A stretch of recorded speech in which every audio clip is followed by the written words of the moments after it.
ডাকে সাড়া দাও। কি হইল?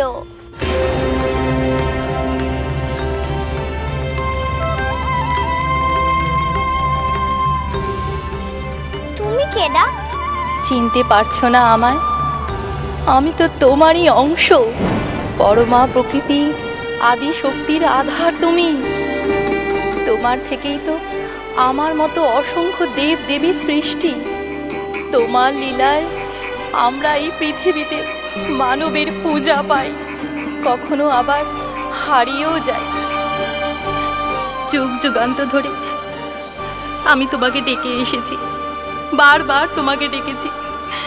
মা, হে মা পরমা শক্তি, আমাকে মুক্ত করো। তোমার থেকেই আমার সৃষ্টি, তোমার মধ্যে আমাকে ফিরিয়ে দাও মা। আমার এতদিনের কান্না আজ তোমার কানে পৌঁছেছে নাকি এও তোমার লীলা? হে আদ্যা শক্তি, বিশ্বজননী মহামায়া, আমার মতো অতি ক্ষুদ্র দেবী মা ভবানীর প্রণাম গ্রহণ করো। আমাকে তোমার মধ্যে আশ্রয় দাও মা।